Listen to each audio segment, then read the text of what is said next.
ಇಂಗ್ಲೀಷಲ್ಲಿ ಬೈಬಲು, ಕನ್ನಡದಲ್ಲಿ ಸತ್ಯವೇದ, ತೆಲುಗಿನಲ್ಲಿ ಪರಿಶುದ್ಧ ಗ್ರಂಥ, ಹಿಂದಿಯಲ್ಲಿ ಪವಿತ್ರ ಶಾಸ್ತ್ರ ಅಂತ ಹೇಳ್ತಾರೆ.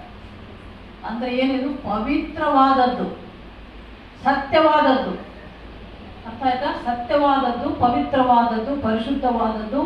ಇದರಲ್ಲಿರುವಂಥ ಪ್ರತಿಯೊಂದು ಮಾತು ಕೂಡ ಪ್ರತಿ ಮನುಷ್ಯನ ಜೀವನದ ರೀತಿ ನೀತಿಯನ್ನ ಬದಲಿಸುತ್ತದೆ, ರೂಪಿಸುತ್ತದೆ, ಬೆಳೆಸುತ್ತದೆ. ಅರ್ಥ ಆಯ್ತಾ?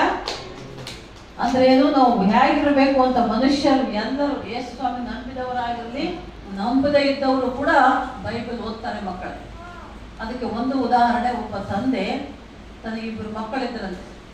ಆ 2 ಮಕ್ಕಳು ಅನ್ಯರು, ಯೇಸು ಸ್ವಾಮಿ ನಂಬಿರಲ್ಲ, ಕ್ರೈಸ್ತರಲ್ಲ, ಅನ್ಯರ ಜನಾಂಗದಲ್ಲಿರುವಂಥ ಒಬ್ಬ ತಂದೆ ತನ್ನ ಮಕ್ಕಳು ವಿದ್ಯಾವಂತರು, ಬುದ್ಧಿವಂತರು, ಒಳ್ಳೆಯವರು, ಪರಿಶುದ್ಧರು ಆಗಿ ಬೆಳಿಬೇಕು ಅಂತ ಅಂದುಕೊಂಡು ಆತನು ಬೈಬಲ್ಗಳು ಮಾರೋ ಅಂಗಡಿ ಹತ್ರ ಹೋಗಿ, ದೇವರ ಪುಸ್ತಕಗಳು ಮಾರೋ ಹತ್ರ ಹೋಗಿ ಬೈಬಲ್ ತಗೊಂಡ. ಆತನ ನೋಡಿ ಅಂಗಡಿಯವರಿಗೆ ಗೊತ್ತಾಯ್ತು ಇದು ಅನ್ಯನು ಅಂತ. ಅಲ್ಲಪ್ಪ, ನೀನೇನು ಯೇಸು ಸ್ವಾಮಿ ನಂಬಿದೀಯಾ? ಇಲ್ಲ. ಮತ್ತು ನೀನ್ಯಾಕೆ ಬೈಬಲ್ ತಗೋತಾ ಇದೀಯಾ, ಕೊಂಡ್ಕೋತಾ ಇದೀಯಾ?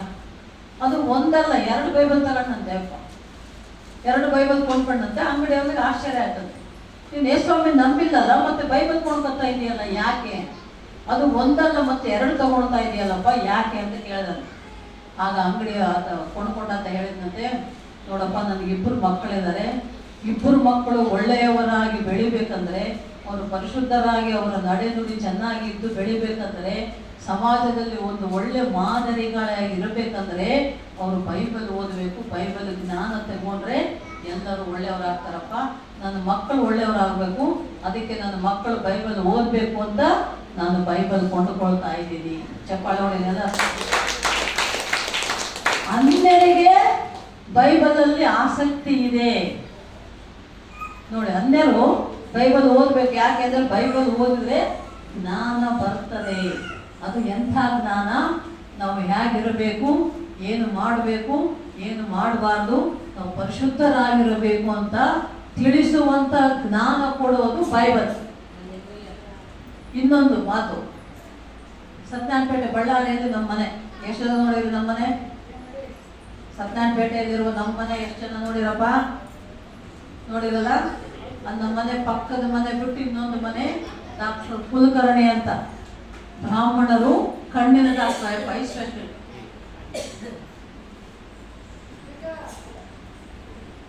ಬ್ರಾಹ್ಮಣ ಕಣ್ಣಿನ ಡಾಕ್ಟ್ರು. ಅವರು ಮನೆಯಲ್ಲಿ ಹೋಗಲಿ ಅಥವಾ ಅವ್ರ ಆಸ್ಪತ್ರೆಯಲ್ಲಿ ಹೋದರೆ ಅವ್ರ ಟೇಬಲ್ ಮೇಲೆ ಒಂದು ಇಂಗ್ಲಿಷ್ ಬೈಬಲ್ ಇರ್ತದೆ. ಇಂಗ್ಲಿಷ್ ಬೈಬಲ್, ಇಂಗ್ಲಿಷ್ ಭಾಷೆಯಲ್ಲಿ ಬೈಬಲ್.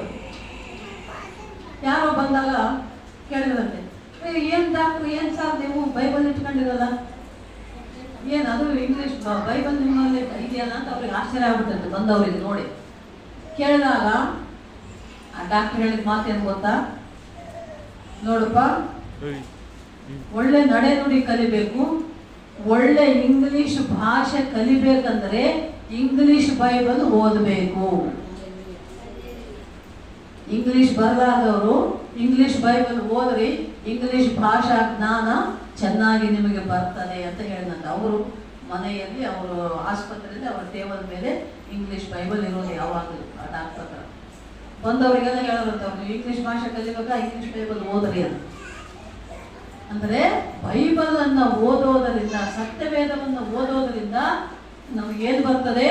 ಒಳ್ಳೆಯ ಜ್ಞಾನ ಬರ್ತದೆ ಮಕ್ಕಳೇ. ಅದು ಎಂಥ ಜ್ಞಾನ? ನಮ್ಮನ್ನು ಪರಿಶುದ್ಧವಾಗಿಡುವ ಜ್ಞಾನ. ದೇಹದಿಂದ, ಮನಸ್ಸಿನಿಂದ, ಮಾತಿನಿಂದ, ನಡೆಯಿಂದ, ನುಡಿಯಿಂದ ನಾವು ಪರಿಶುದ್ಧರಾಗಿರಬೇಕಂದರೆ ಪವಿತ್ರ ಗ್ರಂಥವಾದ ಸತ್ಯವೇದ ಬೈಬಲ್ ಅನ್ನ ಓದಬೇಕು. ಬೈಬಲ್ ಅನ್ನು ಓದ್ತಾ ಓದ್ತಾ ಓದ್ತಾ ಎಷ್ಟೋ ಜ್ಞಾನವನ್ನು ಹೊಂದಿಕೊಳ್ತೇವೆ ನಾವು. ಅರ್ಥ ಆಯ್ತಮ್ಮ? ಇದರಲ್ಲಿ ಏನು ಬರ್ತಿದೆ? ಏನು ಮಾಡಬೇಕು, ಏನು ಮಾಡಬಾರ್ದು, ಯಾವುದು ಸರಿ, ಯಾವುದು ತಪ್ಪು. ಸರಿಯಾಗಿದ್ದರೆ ಏನಾಗ್ತದೆ, ತಪ್ಪು ಆದರೆ ಏನಾಗ್ತದೆ, ಪರಿಶುದ್ಧರಾಗಿದ್ದರೆ ಏನಾಗ್ತದೆ, ತಪ್ಪು ಮಾಡಿ ಪಾಪ ಮಾಡಿದ್ರೆ ಏನಾಗ್ತದೆ ಅನ್ನೋದೇ ಇದರಲ್ಲಿರೋದು. ಅದನ್ನು ತಿಳ್ಕೊಂಡ್ರೆ ಪ್ರತಿಯೊಬ್ಬರು ಕೂಡ ಒಳ್ಳೆಯವರಾಗಿ ಪರಿಶುದ್ಧರಾಗಿ ಜೀವಿಸುವುದಕ್ಕೆ ಸಾಧ್ಯ. ಅದು ಹೇಗೆ? ನಾವು ಮಾದರಿಗಳಾಗಿರ್ತವಂತೆ, ಮಾದರಿ ಅರ್ಥ ಆಯ್ತಂದ್ರೇನು? ನಮ್ಮನ್ನು ನೋಡಿ ಇನ್ನೊಬ್ಬರು ಕಲಿತಾರೆ. ಈಗ ಸುತ್ತಮ ಎಷ್ಟು ಪ್ರಾರ್ಥನೆ ಮಾಡ್ತಾಳಪ್ಪ, ಎಷ್ಟು ಒಳ್ಳೆಯವಳು, ಆಯಮ್ಮ ಪ್ರಾರ್ಥನೆ ಮಾಡಿದ್ರೆ ಅದ್ಭುತಗಳಾಗ್ತವೆ, ದೇವರು ಎಷ್ಟೆಲ್ಲ ಒಳ್ಳೆ ಕಾರ್ಯಗಳು ಮಾಡ್ತಾನೆ, ನಾನು ಹಾಗೆ ಪ್ರಾರ್ಥನೆ ಮಾಡಬೇಕು, ನಾನು ಪ್ರಾರ್ಥನೆ ಮಾಡಿದಾಗ ಕೂಡ ದೇವರು ಅದ್ಭುತ ಮಾಡಬೇಕು ಅಂತ ಪ್ರೇರೇಪಣೆ ಆಗ್ತದೆ. ಕೆಲವರಿಗೆ ಆಗಬೇಕು. ಅವ್ರು ಹೇಗಿದಾರೋ ನಾವು ಹಾಗಿರಬೇಕು. ಒಳ್ಳೆತನ ಅದು ಕೆಟ್ಟದಲ್ಲಮ್ಮ, ಒಳ್ಳೆದನ್ನ ಕಲಿಬೇಕು. ಕೆಟ್ಟದ್ದು ಕಲಿಯೋದಲ್ಲ. ಅವನು ಕುಡಿತಾನಲ್ಲ, ನಾನು ಕೂಡ ಅವನ ಜೊತೆಗೆ ಕುಡಿತೀನಿ ಅನ್ನೋದಲ್ಲ. ಅವನ ಹೆಣ್ಮಕ್ಳಿಂದ ಓಡಾಡ್ತಾನೆ, ನಾನು ಕೂಡ ಹೆಣ್ಮಕ್ಳಿಂದ ಓಡಾಡಬೇಕು ಅಲ್ಲ. ಅವನು ಗುಟಕ ತಿಂತಾನೆ, ನಾನು ಗುಟಕ ತಿನ್ಬೇಕು. ಅವನು ಬೀಡಿ ಸಿಗರೇಟ್ ಸೇರ್ತಾನೆ, ನಾನು ಬೀಡಿ ಸಿಗರೇಟ್ ಸೇರ್ಬೇಕಂದ್ರೆ ಅನ್ಕೊಂಡಿದ್ದೇ ಆಗ್ತದೆ. ಇದು ಅರ್ಥ ಮಾಡ್ಕೊಳ್ಳಿ. ಒಳ್ಳೇದು ಅನ್ಕೊಂಡ್ರೆ ಒಳ್ಳೇದಾಗ್ತದೆ, ಕೆಟ್ಟದ್ದು ಅನ್ಕೊಂಡ್ರೆ ಕೆಟ್ಟದಾಗ್ತದೆ. ಪ್ರಾರ್ಥನೆಗೆ ಹೋಗ್ಬೇಕು, ಚರ್ಚಿಗೆ ಹೋಗ್ಬೇಕು, ಸಭೆಗೆ ಹೋಗ್ಬೇಕು, ಪ್ರಾರ್ಥನೆ ಮಾಡಬೇಕು. ನಂಬಿಕೆಯಿಂದ ಪ್ರಾರ್ಥನೆ ಮಾಡಿದ್ರೆ ನಮ್ಮ ಪ್ರಾರ್ಥನೆ ದೇವರು ಕೇಳ್ತಾನೆ, ಅದಕ್ಕೆ ಉತ್ತರ ಕೊಡ್ತಾನೆ ಅನ್ನೋ ನಂಬಿಕೆ ನಿನ್ನಲ್ಲಿದ್ದರೆ, ನಂಬಿಕೊಂಡು ದೇವರ ಸನ್ನಿಧಿಯಲ್ಲಿ ಬಂದು ಮೊಣಕಾಲೂರಿ ಕಣ್ಣೀರಿಟ್ಟು ಉಪವಾಸ ಇಟ್ಟು ಪ್ರಾರ್ಥನೆ ಮಾಡಿಕೊಂಡು ನಿನಗೇನು ಬೇಕೋ ಕೇಳಿಕೋ, ಅದನ್ನು ನಮ್ಮ ದೇವರು ಕೊಡುವವನಾಗಿದ್ದಾನೆ. ನೀನು ಯೇಸು ಸ್ವಾಮಿನ ನಂಬಿದ ಮೇಲೆ ನೀನು ಒಳ್ಳೆಯವಳಾಗಿದ್ದರೆ, ನೀನು ಒಳ್ಳೆಯವನಾಗಿದ್ದರೆ, ಇನ್ನೊಬ್ಬರು ಅಂದರು ನಿಮ್ಮನ್ನು ನೋಡಿ, ಅಯ್ಯೋ ನೋಡಪ್ಪ ಇವ್ರು ಮೊದಲು ಹೇಗಿದ್ರು, ಇವಾಗ ಹಂಗಾಗಿದ್ದಾರೆ, ಇವಾಗ ಮೊದಲೆಲ್ಲ ಎಷ್ಟು ಜಗಳ ಆಡ್ತಿದ್ರಪ್ಪ, ಇವಾಗ ಜಗಳನೆ ಆಡಲ್ಲ ನೋಡಿ, ಇವ್ರು ಎಷ್ಟು ಸಂತೋಷವಾಗಿದ್ದಾರೆ, ಎಷ್ಟು ಸಮಾಧಾನವಾಗಿದ್ದಾರೆ, ದೇವರವ್ರ ಮನೇಲಿ ಎಷ್ಟು ಅದ್ಭುತ ಮಾಡಿದೆ, ಗುಡ್ಸಲ್ ಮನೆ ಹೋಗಿ ಬಿಲ್ಡಿಂಗ್ ಬಂದ್ಬಿಟ್ಟದೆ, ಈಗ ದೇವರ ಅದ್ಭುತಗಳು ಮಾಡ್ತಾನೆ. ಅದನ್ನು ನೋಡಿ ಇನ್ನೊಬ್ಬ, ಅದಕ್ಕೆ ಅದರ ಅರ್ಥ ಏನು? ನೀವು ಮಾದರಿಯಾಗಿರಬೇಕು ಅಂತ. ನಾವು ಮಾದರಿಯಾಗಿರಬೇಕಂದ್ರೆ ನಾವು ಹೇಗಿರಬೇಕು?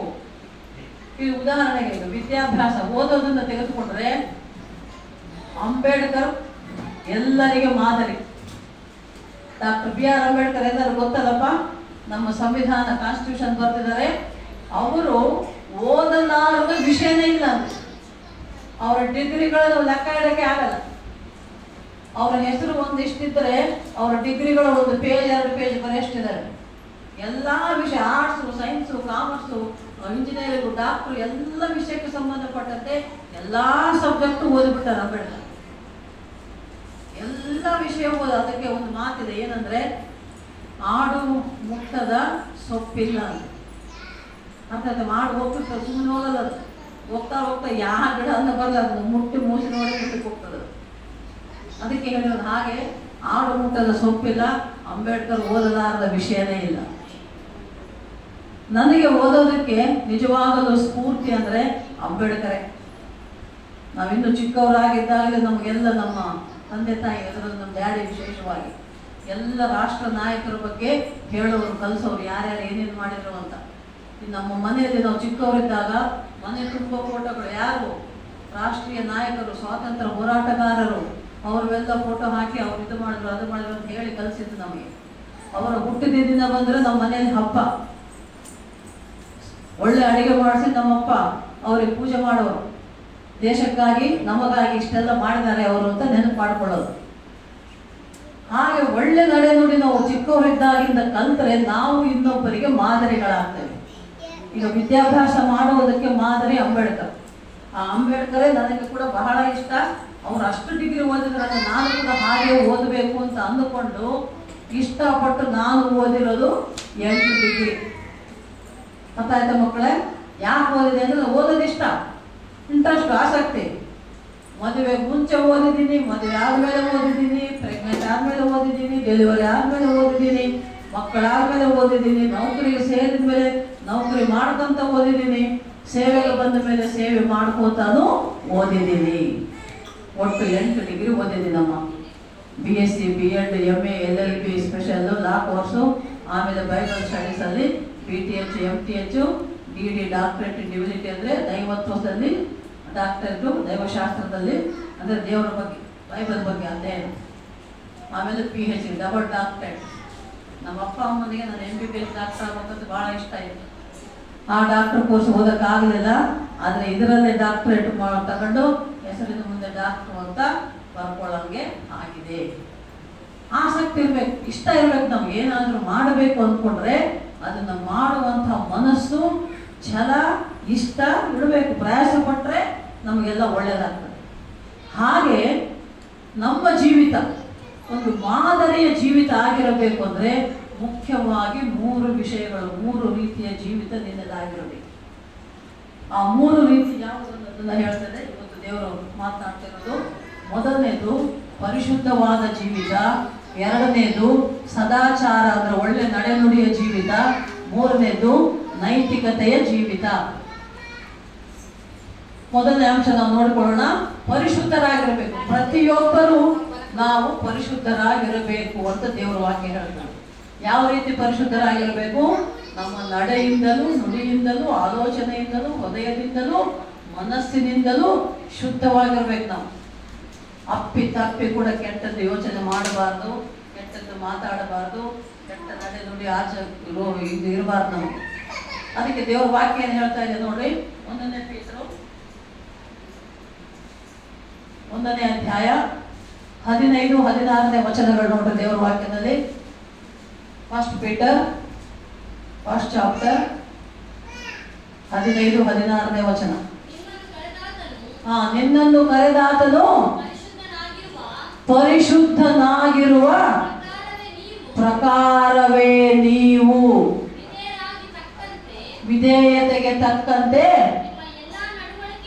ನಿಮ್ಮ ಎಲ್ಲ ನಡವಳಿಕೆಯಲ್ಲಿ ಪರಿಶುದ್ಧರಾಗಿರಿ.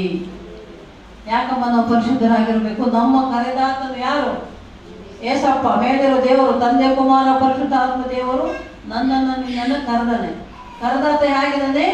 ಪರಿಶುದ್ಧನಾಗಿದ್ದಾನೆ. ಆತನು ಪರಿಶುದ್ಧನಾಗಿರೋದ್ರಿಂದ ನೀವು ಕೂಡ ಅದು ಹೇಗಿರ್ಬೇಕಂತೆ? ವಿಧೇಯತೆಯಿಂದ, ವಿನಯದಿಂದ ತಗ್ಗಿಸಿಕೊಂಡು, ತಗ್ಗಿ ಬಗ್ಗಿ ದೇವರ ವಾಕ್ಯಕ್ಕೆ ತಕ್ಕಂಗೆ ನಡ್ಕೊಂಡು ನೀವು ಪರಿಶುದ್ಧರಾಗಿರಬೇಕು. ಮತ್ತೆ ಒಂದು 16